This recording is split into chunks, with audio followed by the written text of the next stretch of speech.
The distress signal had been repeating for 11 hours when the Valkyrie dropped out of FTL, and Kalen Vasquez saw the orphan ship for the first time.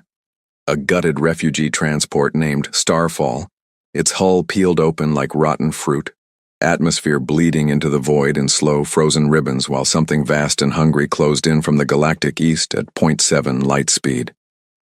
16 minutes until first contact with the swarm. 14 minutes until the Starfall's remaining life support failed. And somewhere inside that crippled wreck, 347 orphaned children from a dozen species were going to die, unless someone did something impossible. Kalen's hands moved across her console before her brain fully caught up, running diagnostics, plotting trajectories, calculating mass ratios that kept coming back red. The Valkyrie was a courier vessel, fast, agile, built for carrying sensitive cargo and classified intelligence across contested space. She had no tractor beams capable of towing a transport 6 times her mass, no cargo bay large enough to hold 300 children, no military-grade shielding to withstand what was coming. She had a 20-year-old ship, a 2-person crew, and a complete inability to look away from dying kids. "Command to Valkyrie," the fleet admiral's voice cut through her speakers, sharp and clipped with that particular flavor of military efficiency that meant he'd already made peace with the loss. "We've run every projection. There's no rescue window.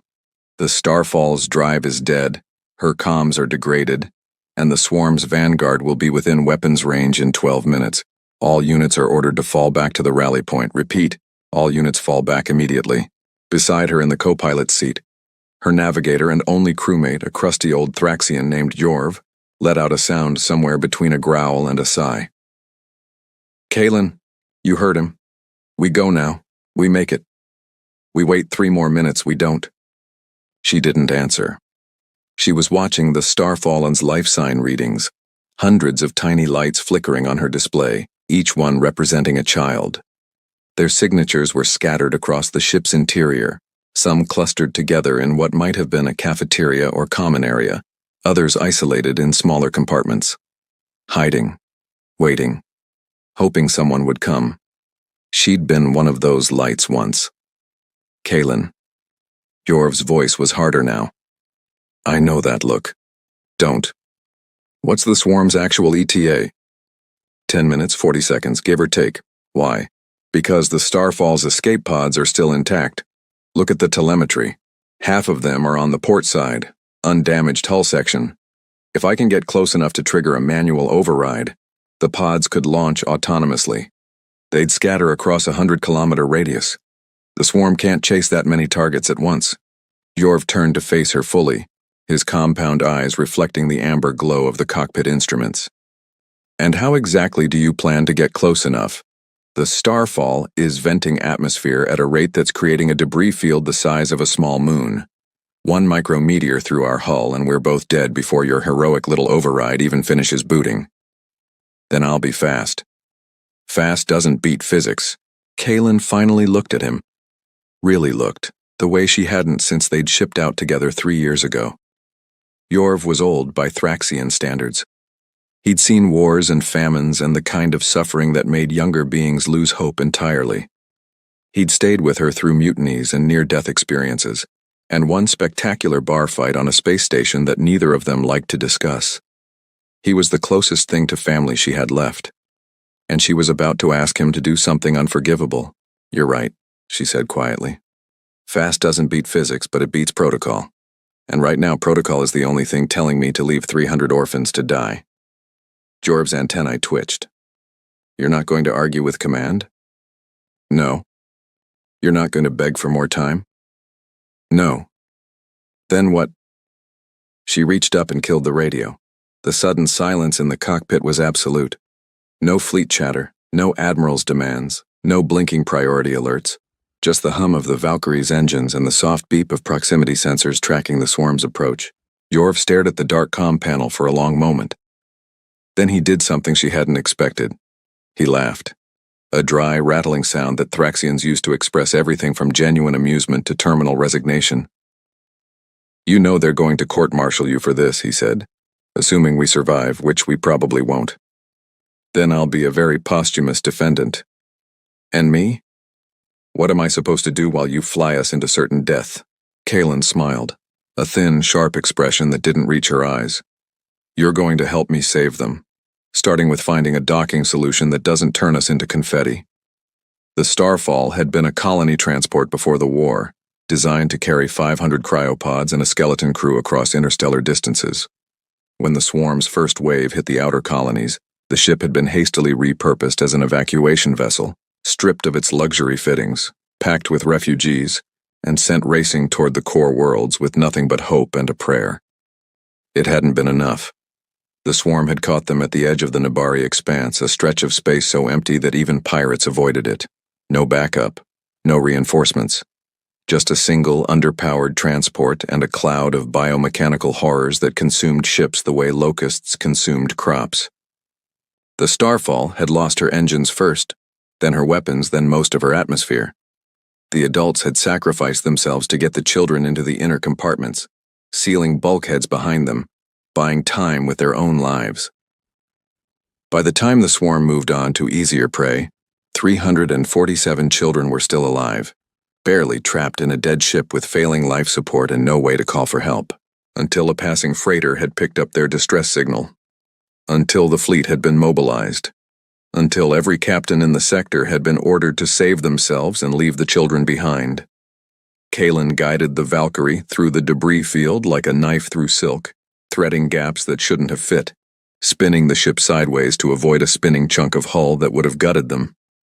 Beside her, Yorv called out collision warnings and course corrections, his voice steady despite the sweat beading on his carapace. You've got a 7-meter window between debris cluster 17 and the Starfall's port stabilizer, he said. After that, it's clear to the docking port, assuming the port is still attached to the ship, which it might not be. It's attached. You don't know that. Kaylin adjusted their heading by half a degree, felt the Valkyrie shudder as something small but solid scraped along her ventral hull. The life signs are clustered near the aft section. The docking port is the only way in or out of that compartment without cutting through bulkheads. Those kids are waiting there because they know someone might come. I'm not going to prove them wrong. Yorv was quiet for a moment. Then, the swarm's vanguard is 9 minutes out. If we're not away by then, we will be. Kaylin. She glanced at him. His expression, as much as she could read on a Thraxian face, was soft, worried, old.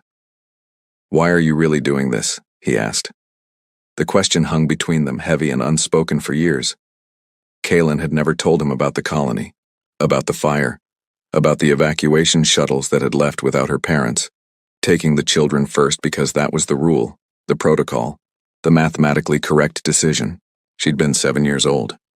She'd watched her mother's face through a viewport as the shuttle pulled away, watched her father hold her mother's hand and smile like everything was going to be fine. She'd believed him, because she was 7 and that's what children did. They died in the fire. 37 other adults had died with them.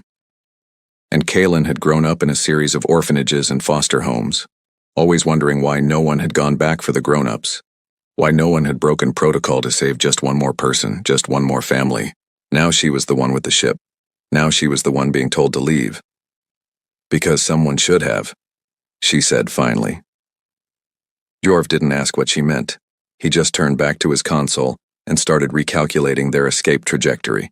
The docking was a nightmare.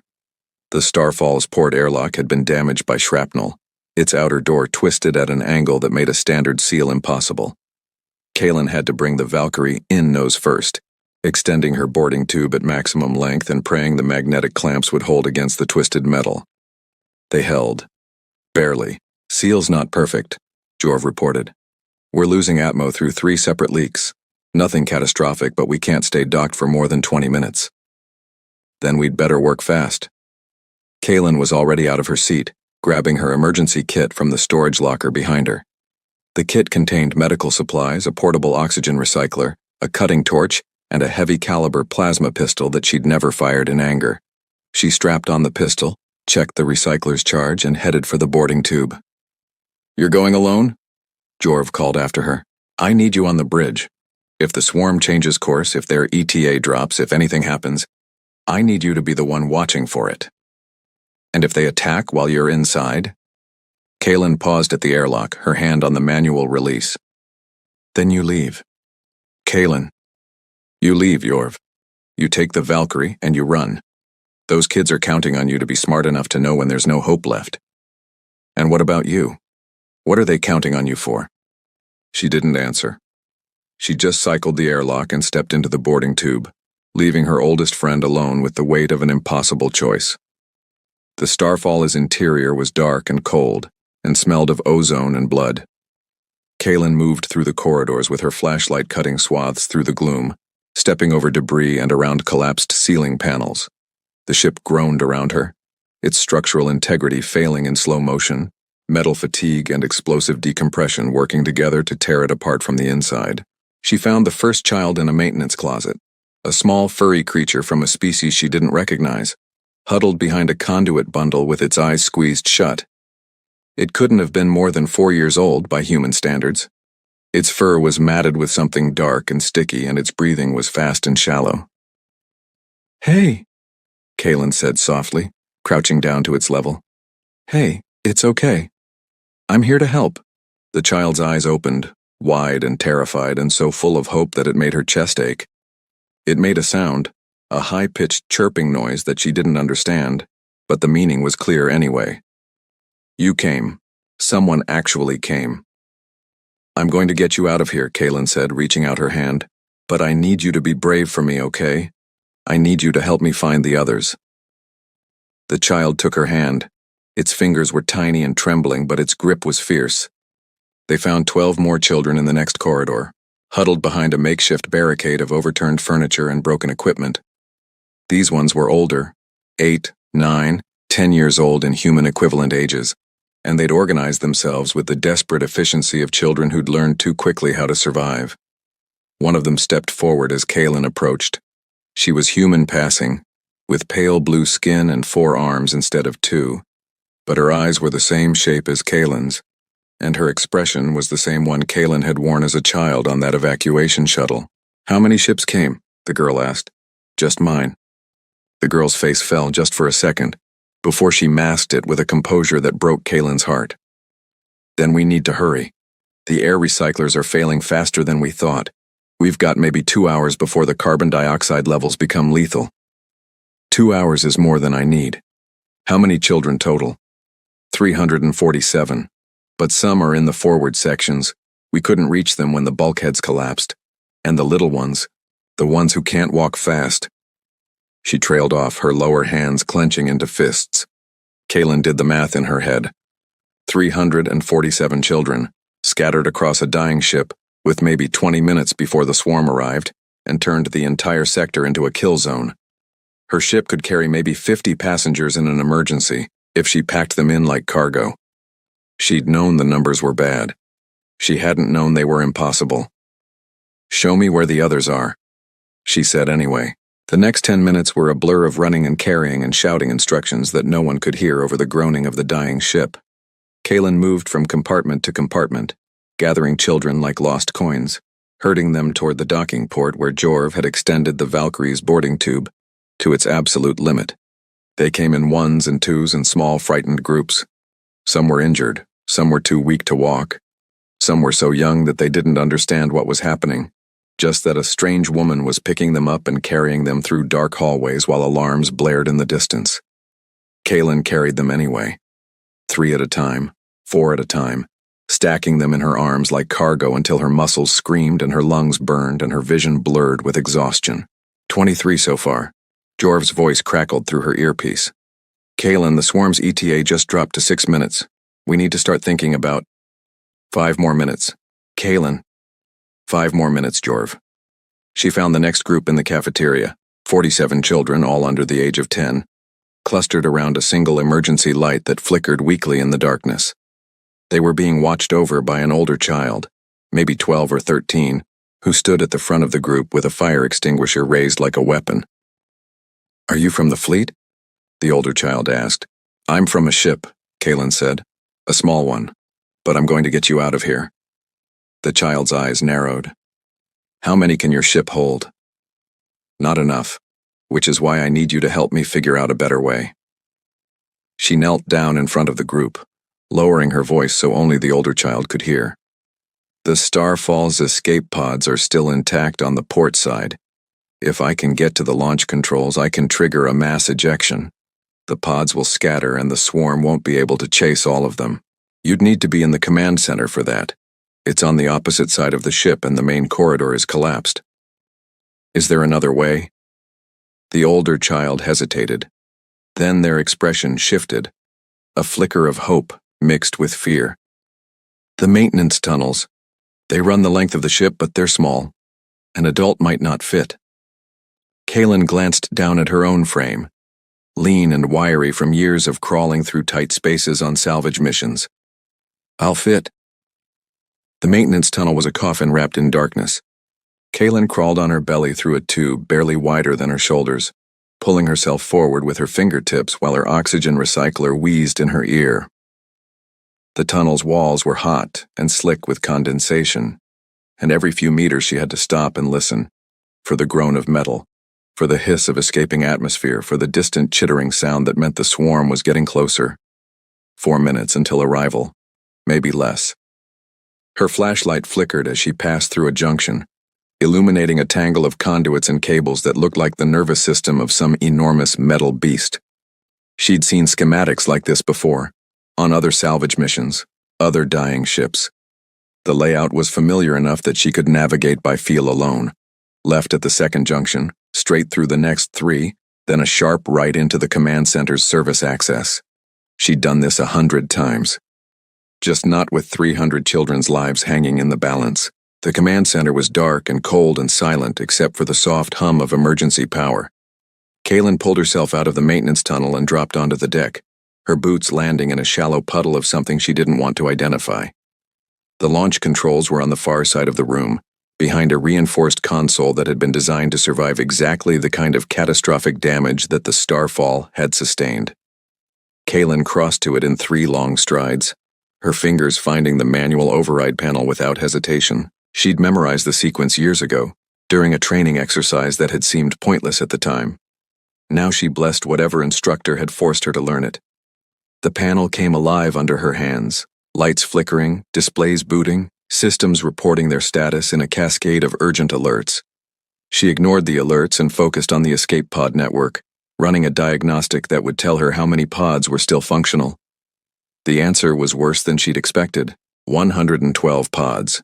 Each pod could hold 4 children in emergency configuration. That was 448 children, more than enough for the 347 on board.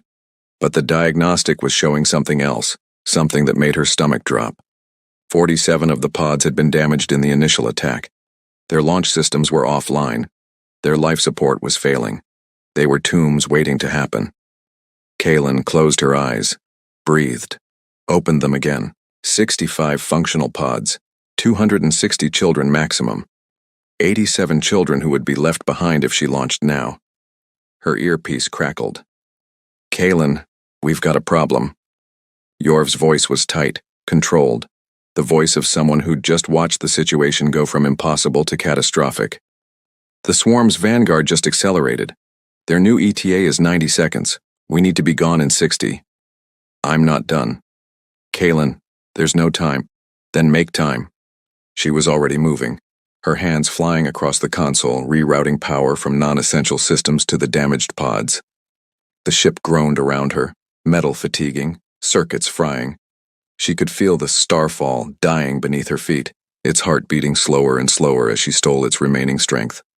The first pod came online, the second, the third. 20 pods. 30. 40. The swarm's arrival timer ticked down in her peripheral vision. 45 seconds. 44, 43. 50 pods. 55. 60. Kaylin! Jorv's voice was a shout now, raw with fear. They're here. The Vanguard is in weapons range. I can see them on sensors. She had 65 pods online, 260 children safe, 87 left behind, 87 children who would watch the pods launch and know that no one was coming for them. Kaylin's hand hovered over the launch button. Her mind raced through alternatives, contingencies, last-minute miracles. There was nothing. The math was the math. and the math said 87 children were going to die. Unless she looked at the swarm's telemetry, the vanguard's formation, their approach vector, their speed. They were coming in fast and tight, optimized for killing ships, not pods. If the pods scattered in multiple directions, the swarm would have to choose which ones to pursue. Most would escape. But the starfall itself would be the largest target, the most tempting prize. If she stayed on board. If she used the ship's remaining power to draw the swarm's attention. If she gave the pods a distraction. "Yorv," she said quietly. "I need you to listen to me very carefully. Whatever you're about to say, I don't like it. The Valkyrie can hold maybe 50 children in an emergency. That's 50 more than the pods can take. I'm going to trigger the pod launch, and then I'm going to send you a docking trajectory that brings you in through the forward airlock. You'll have maybe 30 seconds to load as many as you can before you need to run." "What about you?" Kaylin looked at the swarm's telemetry. 30 seconds until they were close enough to start firing. 29, 28. "I'm going to buy you those 30 seconds. You're going to die. Maybe." She pressed the launch button. Beneath her feet, she felt the shudder of 100 escape pods ejecting from the Starfall's hull, scattering across the void like seeds in the wind. "But 87 children are going to live because I did." The next 30 seconds were the longest of Kaylin's life. She watched on the command center's displays as the escape pods shot away from the Starfall, their thrusters flaring bright against the darkness. The swarm's vanguard altered course immediately, splitting into smaller groups to chase the pods, just as she'd hoped. But the main body kept coming, drawn by the promise of a larger kill. The Valkyrie appeared on her sensors, small and fast and impossibly brave, dodging through the debris field toward the Starfall's forward airlock. Jorv had her on manual control, threading gaps that shouldn't have fit, pushing the little ship harder than she'd ever been pushed before. 30 seconds, Kaylin whispered. "Come on, Jorv. You can do this." The forward airlock cycled open on her display. Children began pouring into the Valkyrie. Small bodies, frightened faces, hands reaching for anything that promised safety. Jorv was directing them with the efficiency of someone who'd spent decades herding terrified refugees, his voice calm and steady over the ship's internal comms. 20 seconds, 15, 10. The swarm opened fire. Kaylin felt the impact through the Starfall's hull. A shuddering, tearing sensation that knocked her off her feet and sent her sliding across the command center's deck. Alarms blared. Lights flickered. Somewhere behind her, a section of the ship depressurized with a sound like a giant exhaling. She pulled herself back to the console, ignoring the blood running down her face from a cut on her forehead. The Valkyrie Mai was still docked, still loading children, but the swarm's fire was getting closer, more accurate with each shot. "Jorv, you need to go." "Not yet. There are still kids in the airlock." "Jorv!" "Not yet, Kaylin." Another impact, closer this time. The Starfall groaned like a wounded animal, its spine bending in ways that weren't possible, its hull buckling under the strain. Kaylin watched the Valkyrie as life sign readings, 47 children on board, 48, 49, 50. The airlock cycled closed. The Valkyrie detached from the Starfall and shot away from the dying ship, its engines burning bright against the darkness. Jorv had done it. He'd saved 50 children. Now it was Kaylin's turn to save the rest. She turned back to the command center's controls, her fingers finding the ship's emergency broadcast system. The swarm was almost on top of her now. She could see them through the viewport, a cloud of chitin and metal and hungry, hungry mouths. She activated the broadcast and spoke into the void. "Attention, swarm. This is the transport vessel, Starfall. I have 87 children on board. They're scared, they're cold, and they're very, very far from home. But they're not going to die quietly. And neither am I." She reached under the console and found the manual override for the ship's reactor. A big red lever that no one was ever supposed to touch. The lever that would cause a controlled overload, turning the Starfall into a temporary sun. She'd seen the schematics. She'd run the calculations. She knew exactly how much time she'd have between pulling the lever and the reactor going critical. Not enough time to reach an escape pod.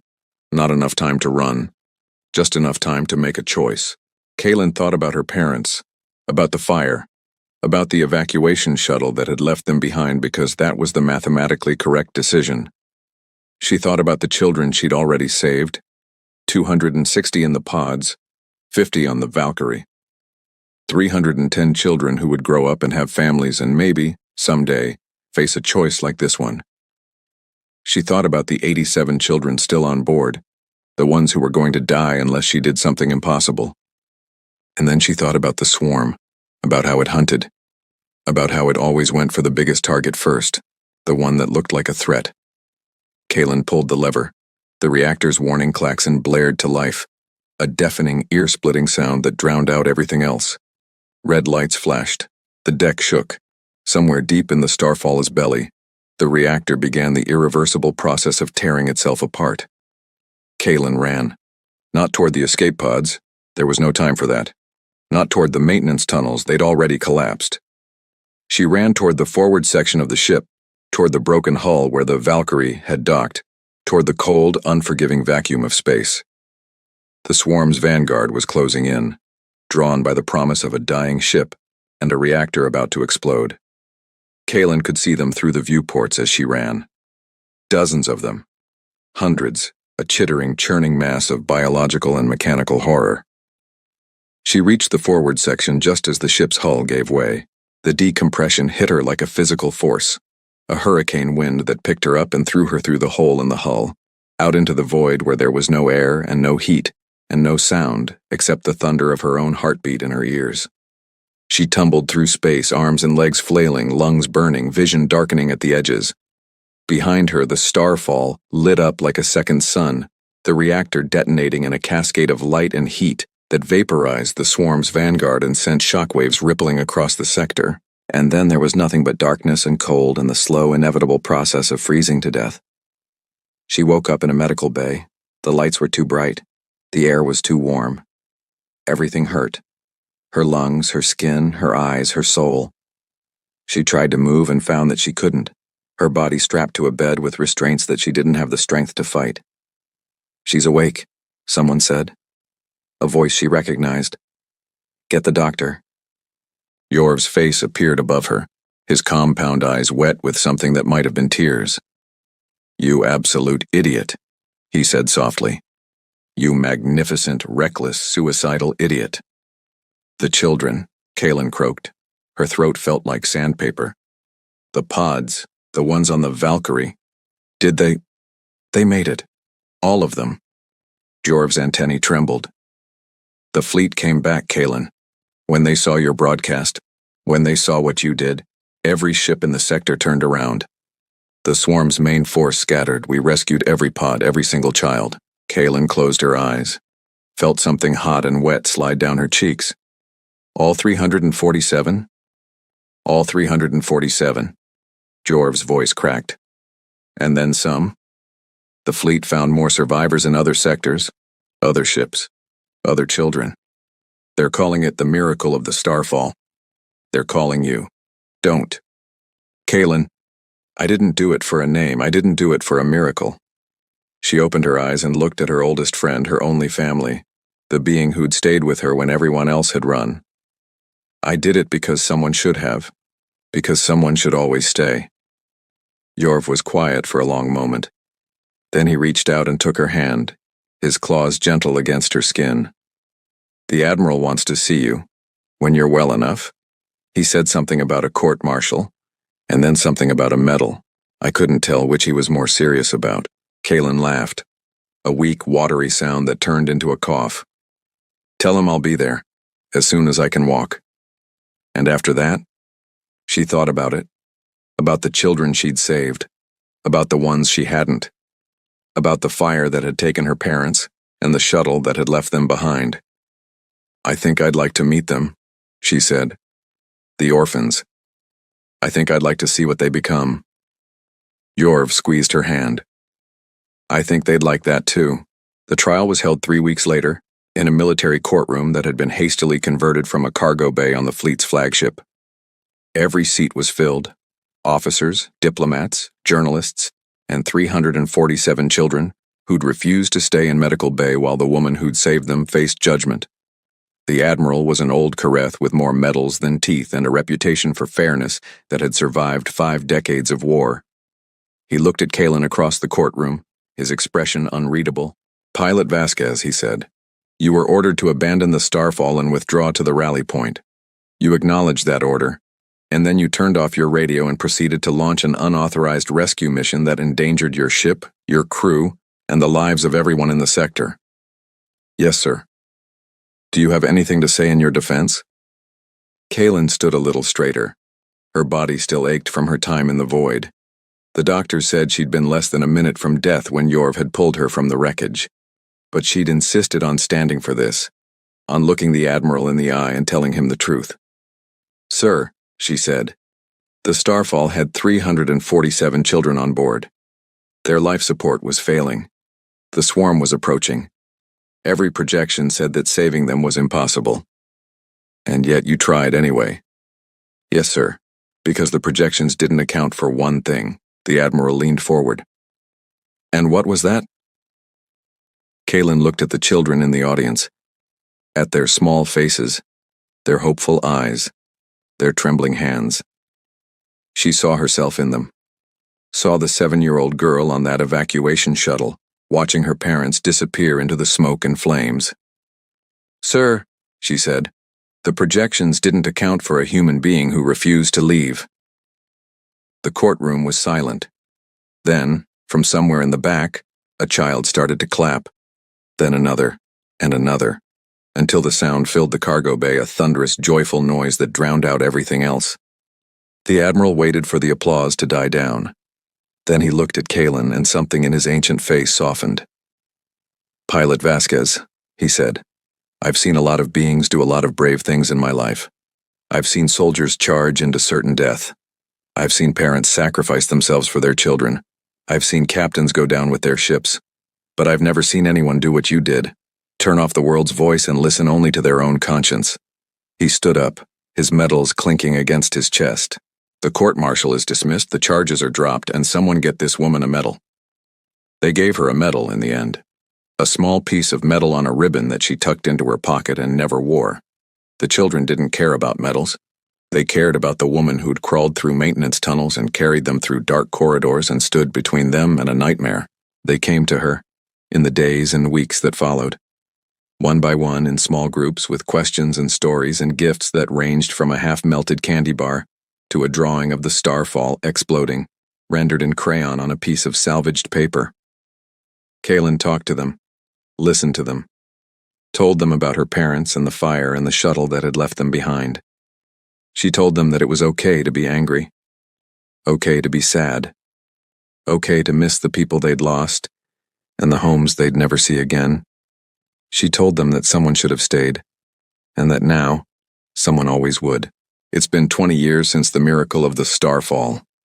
The swarm was eventually pushed back, not by superior firepower or brilliant tactics, but by a coalition of species who'd finally learned that some things were worth fighting for. The orphan ship became a symbol, a rallying cry, a reminder that the universe was bigger than the sum of its math problems. The children grew up.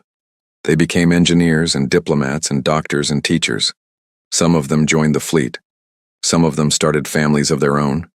Some of them built memorials and museums and schools, determined to ensure that no one ever forgot what had happened in that dark, cold stretch of space called the Nabari Expanse. And Kaylin Vasquez, she's still flying.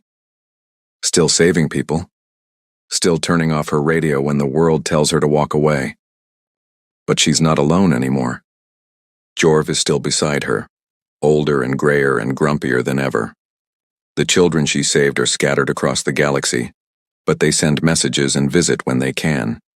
And every year, on the anniversary of the rescue, she goes back to the Nabari Expanse and floats in the place where the Starfall died. She doesn't mourn there. She celebrates. Because in the end, that's what humans do. They find hope in hopeless places. They find family in the ashes of loss. They find a way to keep going even when every calculation says they shouldn't. Someone should have stayed. Kaylin Vasquez stayed. And the galaxy has never been the same. The last transmission from the Starfall was never officially recorded. No military archive contains it, No historical database preserved it. But the children remember. They remember a voice crackling through damaged speakers, steady and calm, saying words that would echo across generations. "Attention, swarm. This is the transport vessel, Starfall. I have 87 children on board. They're scared, they're cold, and they're very, very far from home.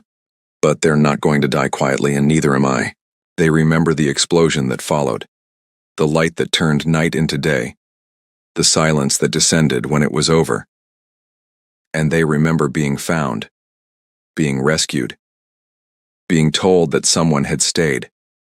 Someone always stays now. That's the human part. That's the part that saved them all.